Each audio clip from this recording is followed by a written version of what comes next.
soriwu ko de gis nga 4e corner. Vraiment soriwu ko parce que City après 20 minutes de jeu on peut dire que City moom rek la ñuy gis ci match bi. On a vu cette incursion, on le rappelle avec ce ralenti de Karim Benzema, mais hormis cela, il n'y a rien à mettre sous la dent pour les supporters merengues qui se contentent de voir tout simplement ces Citizens se dérouler, jouer à la baballe et menacer de temps à autre Thibaut Courtois. Ils sont à 5 corners en 20 minutes. Pour vous dire comment ils attaquent à outrance. Ouais. Alors c'est ça le mot, ils attaquent à outrance. Ils attaquent sans répit. Le but de Courtois, c'est Modric. Le Croate qui dégage ce ballon de la tête, ça va revenir dans les pieds de Rodri. Il contrôle et il remet dans la boîte. On prend les mêmes et on recommence. Ah oui. Aïcha. Et toujours Bernardo Silva qui n'a pas de solution, qui va essayer de retrouver Ruben Diaz pour essayer d'aspirer un petit peu ces merengues parce que les gars ñoom ñëpp dellu nañ. Ils défendent bien quand même le Real. Tout à fait parce que ñoom ñëpp dellu nañ. Karim Benzema daanaka mi ngi ci suuf front central bi. Voilà. moo waral City dellu si ci défense bi avec Ruben Diaz et Kyle Walker pour jéem a xëcc un petit peu iri comme niñ koy waxee. waaw. waaw. iri menem. iri menn mi. Subhanallah. maa la wax li. Xado. waaye yow naka jeg ma xam ne saay-saay. kon yow xam nga baat boobu iri. Mouhamed Niang na xamul iri. Ndiaye na xamul iri. ma ne ko bu la neexee. waaw kay. fàtte ni maa ngi doon àndoon dara ba ca fajar gi. da nga ko fàtte. man ak yow ak gannaaw dara loo cotisé woon. aywa rek. déet waaye bul sulli mbooti. gone yi bàyyi rek naa ne bind livre fii bi saa xëy na bind livre. Ah oui, en tout cas c'est ce qu'a tenté de faire Ruben Diaz. te iri boobu mooy jéem a xëcc un petit peu Vinicius ak Benzema parce que dañoo bañ ñu ngi seen moitié terrain. taxaw ngeen ni iri. kay. diri ngeen benn. yem leen ci benn boobu baat rek dem baat bu ngeen beneen baat bu ngeen benn rek mbir xew. waaw la ko wax. Alors que là, Pape Malick, on est à la 23e minute de jeu. Le Real est dominé, mais le Real tient quand même. Voilà. Et on ne sent pas que les joueurs du Real sont affolés. Ils sont sereins. Ils subissent le match, mais de façon très sereine. Et ils attaquent de façon organisée. À chaque fois qu'ils ont le ballon, c'est des attaques clairement définies. Et à chaque fois que ça passe, ça pourra faire très mal. Ouais, c'est sûr qu'il y a énormément de choses à dire après ces 22 minutes de jeu. Parce que Ben, li ñu doon xaar moo di box to box entre City ak Real. Parce que gis nañ ko daaw City bu doxalee 10 minutes Real doxal 10 minutes ñoom ñaar ku ci nekk am ce temps fort ce moment fort say but ci match bi. Mais pour le moment physionomie bi ñu xaarul woon moo di bi City di dominer Real qui se contente de défendre parce que li ñu ko dégg ci football bëriwul. Le Real qui est dominé et qui se contente de défendre physionomie boobu la ñu xaarul woon. Espérons qu'il y aura une réaction pour un petit peu pimenter cette partie, mais en attendant il y a 3 tirs cadrés des Citizens et il y a du boulot pour Thibaut Courtois. mën naa nekk nag pexe mun leen tegal mën na nekk pexe bu Carlo Ancelotti teg pour contrer leen parce que xam na ci kanam joueurs yi mu am ni gaaw nañu gaaw boo xam ne si ñaari bal mënoon def différence. Là c'est Rodri gis nga ils défendent à 2 sur Rodri. Grealish vient aider son arrière latéral pour l'empêcher de progresser parce qu'ils savent qu'en 1 contre 1 le petit il est intenable.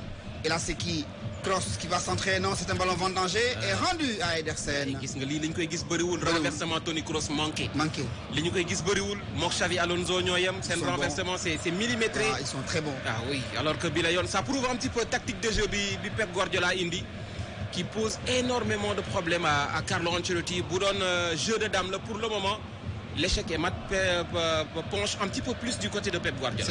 C'est normal parce que aussi Wolof Ndiaye li ñuy léebu ni lu mag def ba dee ca bu dekkee da koy bay. maa la ko wax. la ñu defoon daaw mooy bu ñu doxalee tuuti jox waa Real ñu doxal la mu leen turaloon daaw di leen tere woon reer. ren nag dañu ñun daal dinañ doxal mais yéen du ngeen dem. ren dañoo bëgg reer ba dese. Attention Vinicius Junior le centre contré sur la ligne. Sur la ligne devant les 5,50 m, les gardiens de but et l'attaquant du Real de Madrid. Là c'est encore Vinicius Junior qui à chaque fois qu'il est mis sur orbite fait mal. Regardez ce ballon chopé. Le contrôle à 1 contre 1 de lay indi. L'appel de Karim. 1 contre 1 de lay indi. daf ko doon dagg. Il s'est excentré. Il y a du tout sur cette action. Voilà. La malice de Vinicius Junior, l'appel de Karim, mais surtout la vigilance de Ruben Diaz, qui a assuré sur cette action parce que sans lui, c'était sûr que c'était un but pour Karim Benzema. Bah oui. Là, il devait passer devant son défenseur. Ouais, parce qu'Ederson dafa court. Voilà. Trop. Attention à ces genres d'erreurs. Mën na këpp yalwaan. Mën na këpp yalwaan waa City. Attention, encore ce ballon. Finalement, non. Modric ne pourra pas le chercher. Regardez la complicité entre le père et le fils. Et à chaque fois que le père est en manque de solution, c'est le fils qui vient lui amener une nouvelle valise. Du ko bàyyi defal li dana ko goree nii dina wàcc. C'est important. C'est important de voir cette complicité-là. Grealish. Grealish. Il est bon, Grealish. Là, il y a faute sur lui. Là, il y a faute sur lui. Mais regardez, maintenant, c'est l'inverse qui est en train de se produire depuis 2-3 minutes. C'est le Real qui est en train de presser très haut pour empêcher la sortie de balle du côté Citizens. On les oblige à repartir derrière. Vous voyez de là où est parti Grealish avec le ballon jusque devant sa surface de réparation pour subir une faute. Attention, Ederson sur le côté, c'est pas. Tu vois, mais ñeme nañu. dañuy dem ba seen buntu kër di fa duusante. xoolal li. Maîtrise. duñu tulli. mooy maîtrise nag. moo tax ñuy wax maîtrise technique te xoolal bal bi ni mu génnee proprement. Alors que Akanji moom mooy solliciter Grealish. Oui, obtenir une faute. Carton jaune. Bien sûr qu'il va obtenir une faute et Monsieur Diaz qui garde pour le moment ses cartons dans la poche. xëy na day bañ vendanger match bi tout de suite da koy bañ a yàq. mel na ni arbitre Génération Foot Bank AS Douane lii dara def keroog ñuy gaañ xale yi rek mu lank di jox carton jaune. Wallaay ndar la dëkkoon Amadou si la tudd. moo arbitré match ba keroog. métti na waaw. man nee naa la chef la far. waaye Linguère moo gagné keroog kontaan naa si. xaw ma sax ku nu dóor waaye daal dóor nañ leen 2-1. tëngëj rapidement kay. laa ko bëggee de. nay gaaw waaw. mooy dëgg. alors que là on file vers la demi-heure de jeu. Un match très très plaisant, mais pas de but. Malgré la domination de City, les Madrilènes sont sereins, concentrés en défense et appliqués avec un Thibaut Courtois de gala qui nous a sorti en 26 minutes 3 arrêts très propres de classe exceptionnelle et qui continue de garder les bois de l'équipe madrilène. Et ce sont les Citizens qui vont encore tenir ce ballon et maintenant qui prennent le temps derrière pour préparer l'attaque parce qu'également, si l'on voit bien ce dispositif, Carlo Ancelotti a fait reculer un jour de plus pour avoir 4 lignes, pour avoir deux lignes de 4 et laisser seulement Karim Benzema et Vinicius Junior devant pour mieux contenir le milieu de terrain étouffé de Guardiola parce qu'on le dit, il y a 5 joueurs dont 4 à vocation offensive derrière Erling Haaland et ça peut faire très très mal. Vous voyez Rudiger qui a fait un dépassement de fonction pour venir stopper le premier relanceur et ensuite aller se replacer proprement. C'est des fautes sans conséquence. Là, on va arrêter le match. Là, on va arrêter le match. Il y a un joueur au sol. Il y a un joueur au sol.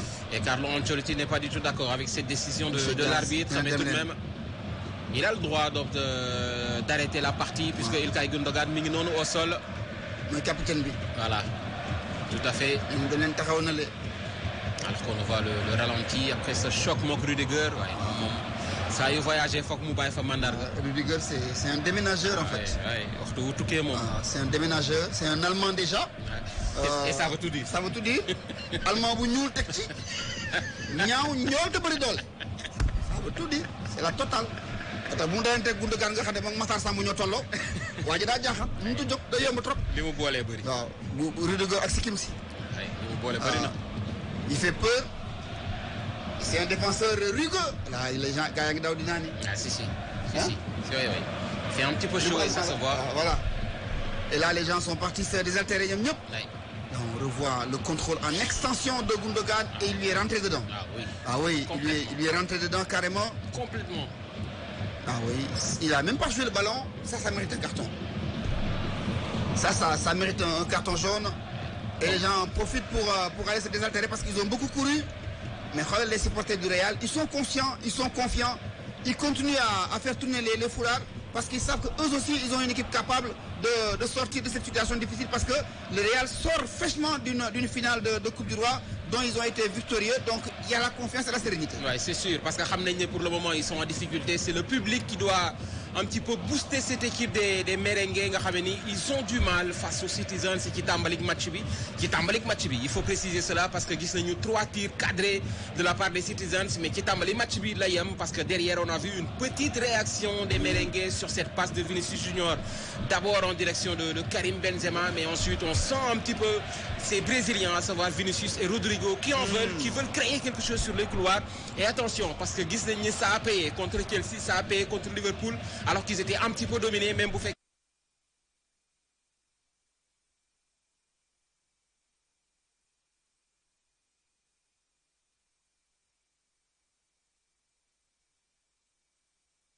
RFM à Mbacké 98.4. RFM à Mbacké 98.4. daanaka wala ma def isa téye. teel ba noppi. non bàyyi ma jox la yow sama rakk nga. bu doon sama waaja ma téye ko. waxi mag laa la wax de. ma téye. sëñ Saliou nee na bu ñuy séddale bu ñëwee ba ci yow teel beneen bu ñëwee nga door a jox waaye bi njëkk ñëw teel. ma jëlal garaaw. teel rek mbay amul solo ku la wax di ay milliards la. boo ko amee dinaa ko am. waaw loolu moom dëgg la. te mu ñëwee dama tàggoo dama ñëw dugg. ñu ne maa ngi dégg wala si laa indaale. yabal ma dem dama yàq kamit. waaye Diop yàlla na nekk milliardaire waaye ndax mu bàyyi liggéey. su ma xëyee yor sama mbuus ne la ñëw naa de. loo ciy def waaw defal ma rek ma dem bay nu mu mel nu mu toll baax na. Sénégal jëm kanam. ak nga dëgg. alors là tu vas douter aujourd'hui un peu c'est magnifique le centre il est trop court. attention City centre mbëkk am na lu mu leen di fàttali. centre mbëkk baaxul ci ñoom.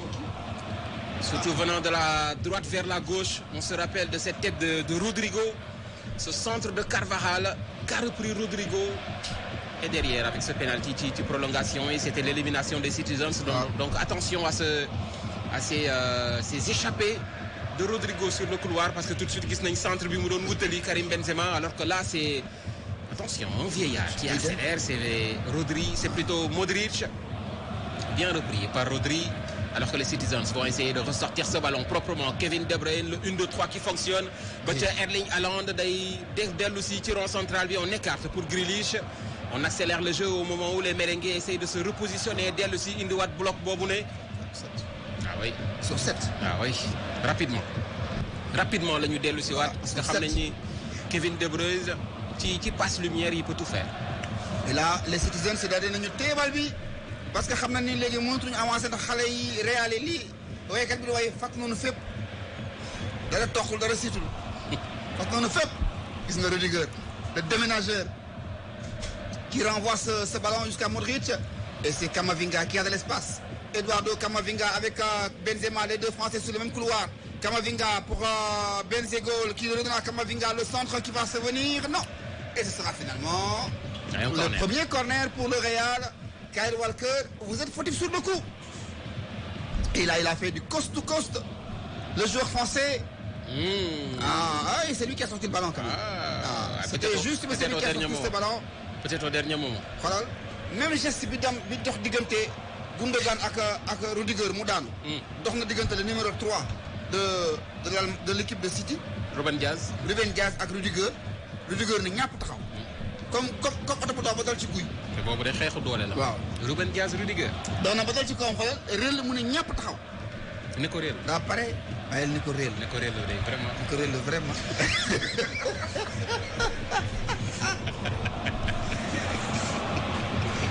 incha allah.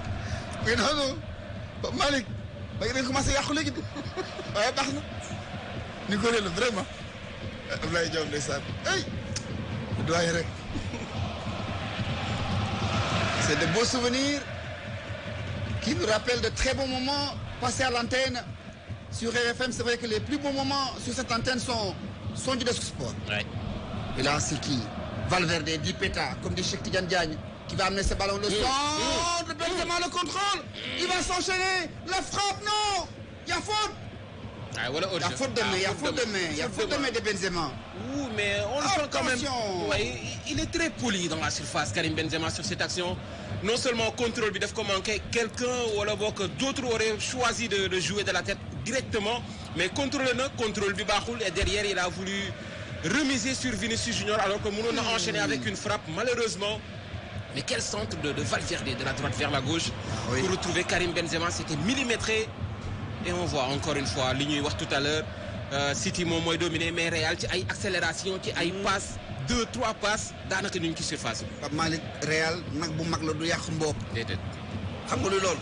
luy mboob d'abord. mboob lu ñuy lekk la bu ñuy jox nag yi nu koy lekk. mais bu ñu leen ko joxee. lu ñu koy lekk calmement ba mu jeex boo ko joxee nag bu ndaw da koy gësam. sëlëx nii sëlëx na le mais nag bu mag da koy teg ci wetam. parce que xam na ni bu ñu tolloo ci mboob. mooy jamono mu ngi bëgg a naqari. donc nag bu mag soo ko joxee mboob da ciy xéewlu jàpp ñaamuro Real nag bu mag la. jaa nga sant teg ko ne mbay ko teg ci suuf nee na booy wut xaalis sax bi nga di wut xaalis doo ko teg ci suuf boo tal ma ko jëmee wut xaalis temps yi aw ma dara. Détoy. temps yi foo ma dem présidence. Détoy, attention, attention, Vinicius Junior. Oh, sur une frappe ultime, c'est Vinicius Junior qui vient tout simplement ouvrir la marque, on le disait. Ils sont dominés, mais ils peuvent être dangereux. Et là encore, c'est Vinicius Junior sur une frappe, mais explosive tout simplement. Ils viennent tout simplement nettoyer cette lucarne du portier Ederson et ça fait 1-0 pour le Real Madrid. Et climatiser les ardeurs de cette équipe des Citizens qui avait fini de s'installer devant le but de l'équipe du Real. Mais regardez Eduardo Camavinga, la petite pichenette de l'extérieur du pied pour Camavinga qui s'amène son ballon. Il ouvre les yeux pour regarder où est Vinicius. Il lui donne ce ballon dans l'axe du but. La frappe croisée, la passe dans l'axe du but et la frappe croisée. D'où elle vient? Je la remets demi-volée en surprise. Et le portier est battu. Ederson est battu. City est climatisé, le Real dominé, je le disais tout à l'heure, mais le Real n'est jamais mort. Nak bu mag la. Nak bu mag la wala tout à l'heure. Nak bu mag la. Barke Rasulullah. Ah oui, c'est une institution cette équipe du Real. Ils ont été dominés une demi-heure. Et ils l'ont accepté. Ah oui, et ils l'ont accepté tout à fait parce que dañuy nangu wàcc. Et sur un coup, c'est exceptionnel. Ils changent complètement cette rencontre. Maintenant, ce sont les Citizens qui non seulement ont pris un but, mais qui sont pas à l'abri d'un deuxième parce qu'ils vont attaquer pour revenir au score. Et ça pourra laisser des espaces à l'équipe du Real de Madrid qui a largement les capacités de scorer à nouveau. Physionomie contre Liverpool, c'est tout simplement ça. Liverpool qui dominait, mais derrière Vinicius Junior a réglé la situation face aux Reds. Et là encore, c'est la même chose. Ils ont été dominés une demi-heure et sur un rush pratiquement solitaire puisque Camavinga a manqué servir, mais il a pratiquement tout fait. Sur le contrôle, la vista, cette frappe et surtout la lucarne qu'il a cherché, cette lucarne d'Ederson, c'est tout simplement un but somptueux. Un but somptueux qui permet à l'équipe championne d'Europe en titre d'entrevoir une victoire pour cette première partie de cette double confrontation. Sassi Tembe, Camavinga mi lëkkaloo ak Modric ñu noo yàkkal kii di Vinicius Junior mu dikk faute. fi mu ne xam nga. am na ñu lay dégg boo ne woon damay seet ñu nangu. man mi waaw ndax li nga wax avant bi. déet man loolu du ma seet dama. waaw boo ñemee woon laa la wax. xam nga wolof yi dañu ne ku yàgg ci njaw di njaw. fu mu ne boo ñemee woon laa la wax. boo ñemee woon fii la mu toll nii bu ma tegoon sama xale ma ñu damay seet nii. waaw mais junni nag laay seetee. waaw maa la wax nii. bu ma seetee fukki nit par jour rek arrêté ba suba. maa la wax lii dama joxe ay ticket ni fukki nit rek laay jël. Sénégal lii moo fi ne. naan la da nga sa rab fa sa faro rab bi. ma ni gis nga. rek mbay daa lay wax. sa waa ji nga nekkal surtout xale jigéen ñi sa waa ji nga nekkal da lay nax. mu commencé foog ne da ngay wax dëgg. mu ngi noonu.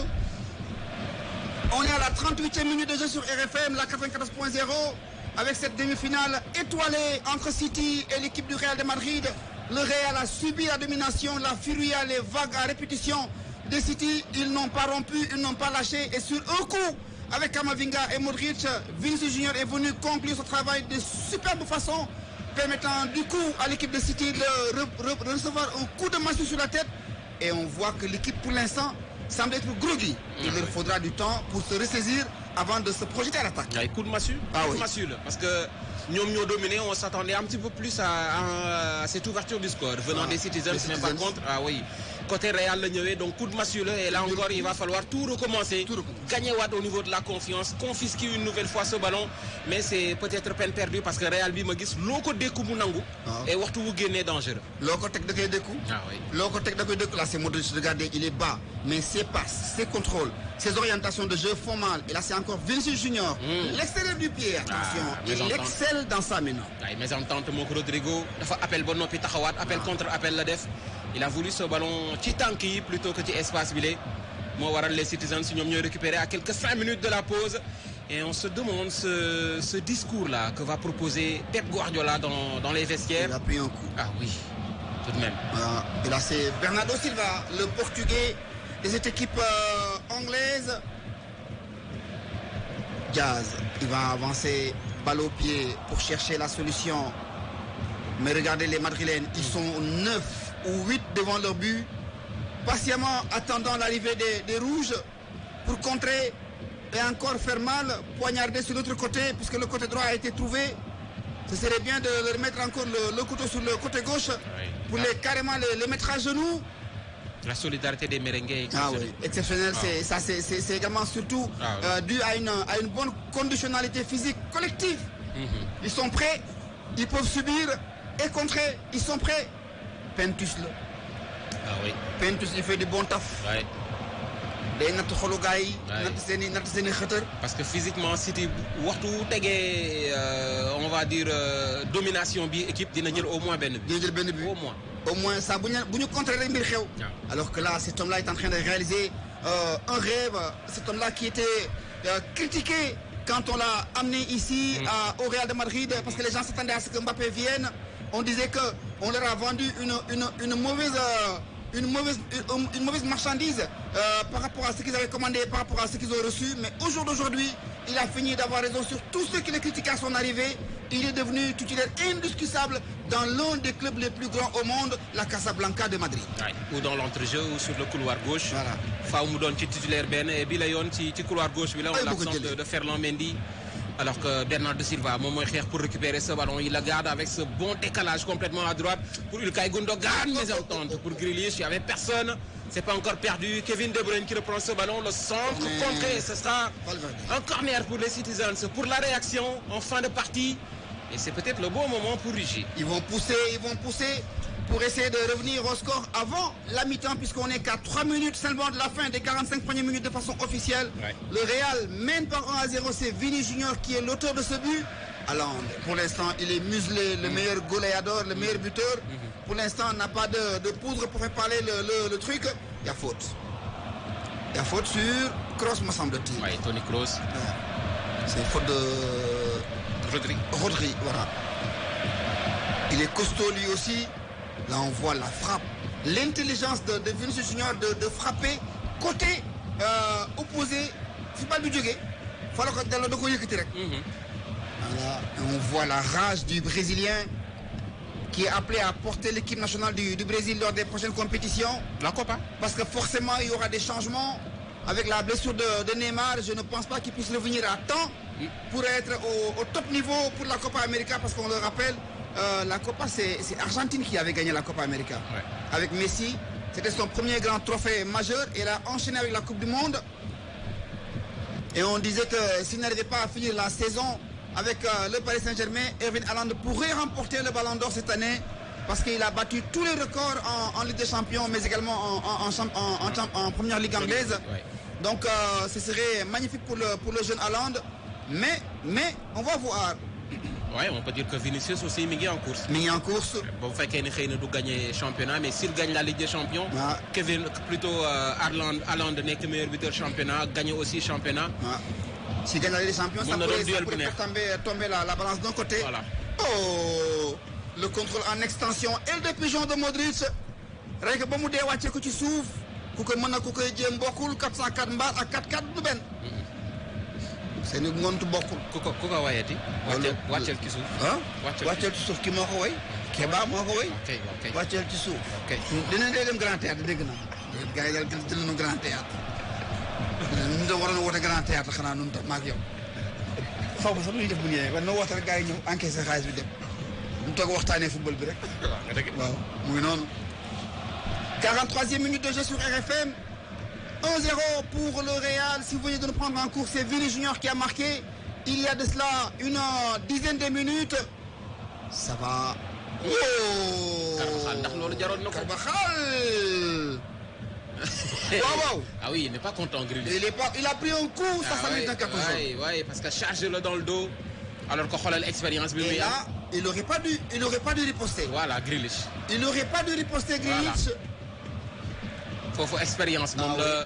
Moom la Carvajal indi moom mooy def faute dem tooñ ko encore une fois jëm ko yëkkati et Grealish qui répond. Alors que il est toujours au sol, Carvajal. Voilà. C'est un violent coup d'épaule qui le projette dans les écrans de publicité. Heureusement que l'écran est fixé au niveau de bouger. Là, il a pris un vilain coup. Et là, il a riposté. te xam nga Sénégal xamuñu ku tooñ ku fay la ñu xam. waaye arbitre nee na gannaaw ki ñu tooñ ak ki ñu fay yëpp dañoo def ñambe noonu doxal def arbitre daal neex na ma ëffal daal mën na ko. ëffal daal mën na ko moom. nee na ñaata minutes de temps additionnel. 2 minutes. 1-0 pour le Real. Et ça également, ça va créer un autre duel dans le match. Ouais. Grealish et son défenseur Carvajal, puisqu'il y a cette gis nga. Là, il y a encore, attention, gis nga, mu ngi tàkk. ay mi ngi boy. waaw waaw. Entre ñoom ñaar on s'attendait à ce duel là. Et j'ai l'impression que Carvajal le fait exprès pour le faire sortir de ses gonds. waaw exactement ah non expérience la. Voilà. Carvajal am na expérience boobu. il mène au score da koy jéem a génne ci match bi. Voilà. Parce que même bu fekkee ne Real moom moo mené au niveau du tableau d'affichage la domination des Citizens continue au niveau de la possession et bu ñu leen ko bàyyilee avec l'expérience qu'ils ont. xam nañ ni ça peut faire mouche avec une égalisation. Tu as vu, il est énervé au point de respecter auprès de l'arbitre. Ouais. Et ça peut lui valoir un carton jaune. Il va falloir vivement. Gis nga xam nga les Anglais dañu bëgg yi Anglais dañu bëgg defante seen mbir la dañuy gaañante ba tegante dënn ataaya ji pare nga ci sa yëf ñu ngi pratiquement à quelques secondes léegi de la pause. Quelques secondes on joue 1:30 depuis le temps additionnel bi nga xam ne wane nañu ko 2 minutes la. Les merengues contre le cours du jeu il faut le rappeler. Ouais, mène au score puisque City moom moo dominé mais depuis cette ouverture du score on revoit cette équipe des Citizens garder ce ballon. Attention Toni Kroos. Carton waay bi yoon day génn. bi yoon day génn. Encore une fois cette charge de Toni Kroos. Là ils ont sorti le coupe-coupe. Ah oui. Ils ont décidé de stopper la progression des rouges et noirs. Kroos kay jël carton bi. Oui. Ça c'est Walker. C'était encore Dipeta et Kroos qui vient finir le travail. Ça joue toujours à la corrida sur cette Ah pelouse. oui. Boum. Le premier carton qui revient donc à Toni Kroos. Bon, volontairement. intelligemment également puisque Ilkay Gundogan fi muy nekk waxtu wu génnee c'est peut-être un danger ci zone bi muy nekk et là encore c'est Toni Kroos qui se sacrifie. Ce qui est dangereux avec Gundogan, c'est que le contrôle de récupération, Wow. le deuxième contact qui sur le contrôle de récupération est dangereux. Voilà. Parce que c'est là-bas où il change de direction. Voilà, exactement. Et les Madrilènes l'ont compris. Ouais. Da koy Voilà, jëli. ñuy def charge attention. Da koy jëli. Thibaut Courtois qui boxe ce ballon. Da koy jool du topp. Alors que romb nañu 2 minutes de temps additionnel yi C'est fini.